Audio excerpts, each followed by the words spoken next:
There is serious confusion and desperation in Kenya Kwanza government. Things are falling apart. The center can no longer hold. And that's why we saw William Ruto yesterday threatening Kenyans. That was a confirmation enough that all his plans have hit the wall. Things are falling apart. A few hours ago, as I speak, Kenya Airports Authority issued a disparate call to its passengers. I want us to have a look at that. But before we do that, one of our fanciers brought my attention to a very interesting video that is going to form the basis of our next analysis. Listen briefly to this. Nyinyi mnabraibiwa ama mnapatiwa unga tu ama 200. Swali yangu ni je, hiyo unga umepatiwa hiyo miaka ingine 5 itakuwa ikikusimamia?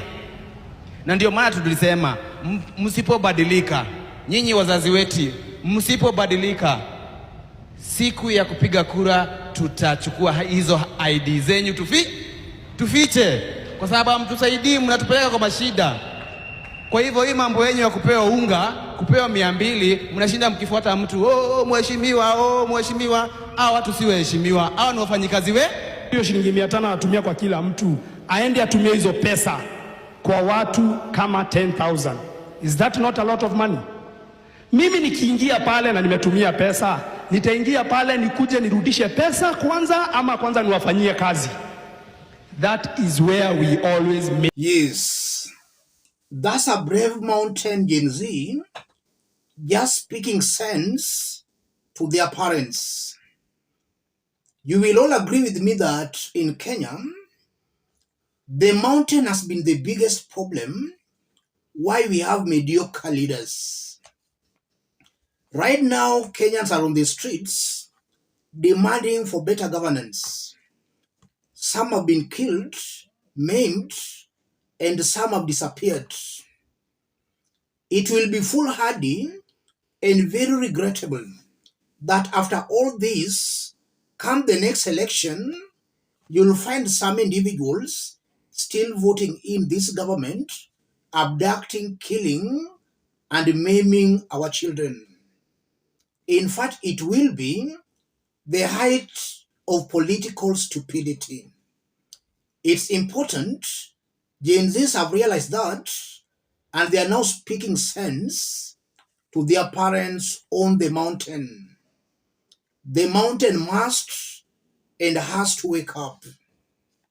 Let's now have a look at what Kenya Airports Authority is saying.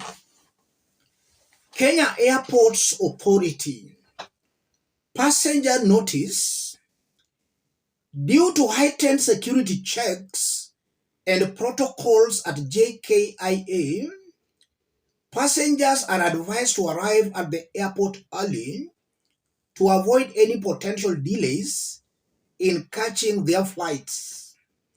Kindly contact your respective airline for the latest flight information. Safe travels. Kenya Airports Authority notice. And this is a notice that has come this evening around 6:54 p.m. If you look at this notice, I'm seeing some things worth explaining here. The first thing coming up very clearly, I'm seeing Kenya Airports Authority that is living in denial.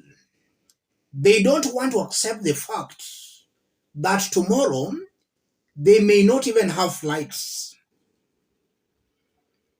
If Gen Zs will make good their threats to Occupy JKIA, there will be no flights there. Kenya Airports Authority does not want to accept that fact. They want to create an impression that things are under control and things will move smoothly, save for only the tight security check. What Kenyans should and must know, if you can postpone your flight tomorrow, the better.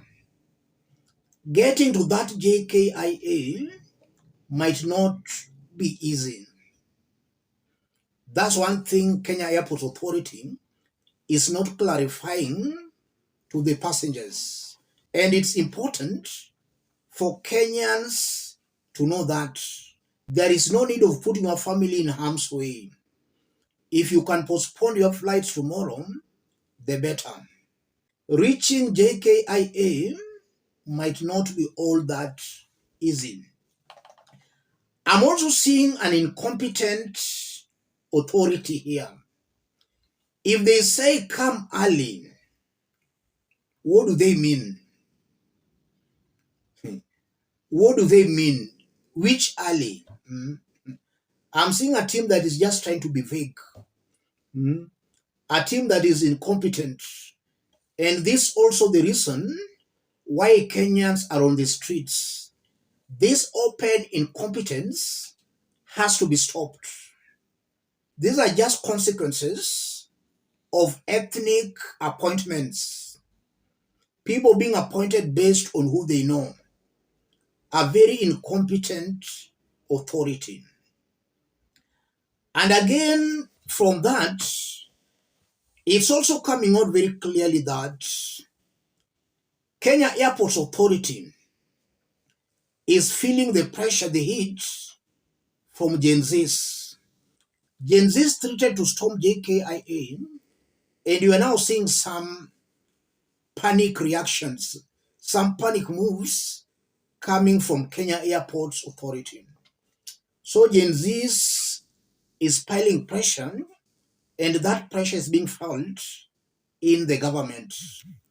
And it's important for William Ruto and his team to know that these demonstrations, this protest will not die down until the day William Ruto will listen to Kenyans.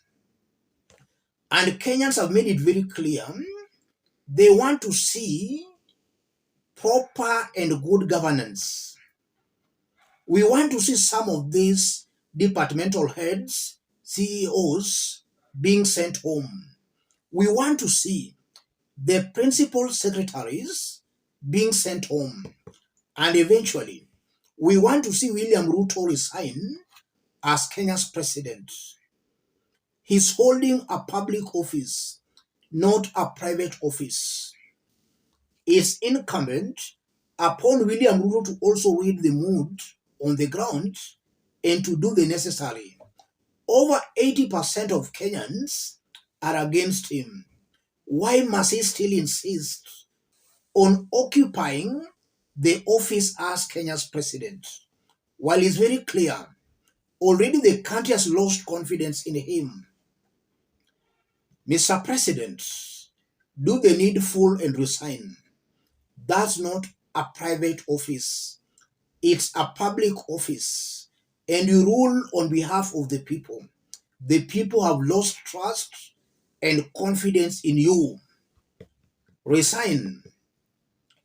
As I conclude, tomorrow's occupation of JKIA, if it goes on as planned, then Kenyans will have succeeded in sending a very strong warning to William Ruto that Kenya belongs to over 50 million people. It's not a one-person's country where the president is the law unto himself. If it succeeds tomorrow, that will be a very big move, a very big step towards the right direction. And that's how we should actually proceed. Let me stop it there. If you are watching us but you have not yet subscribed, subscribe, give the video a like.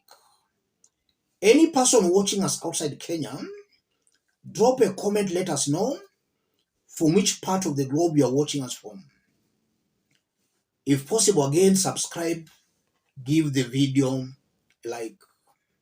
That notice by Kenya Airports Authority, that one has failed. It has backfired. It shows the cluelessness, the incompetence in Kenya Kwanza government.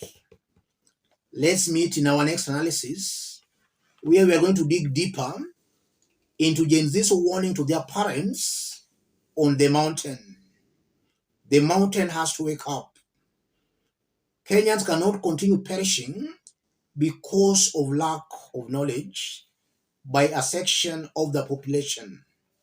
Thank you. God bless you. God bless Kenya.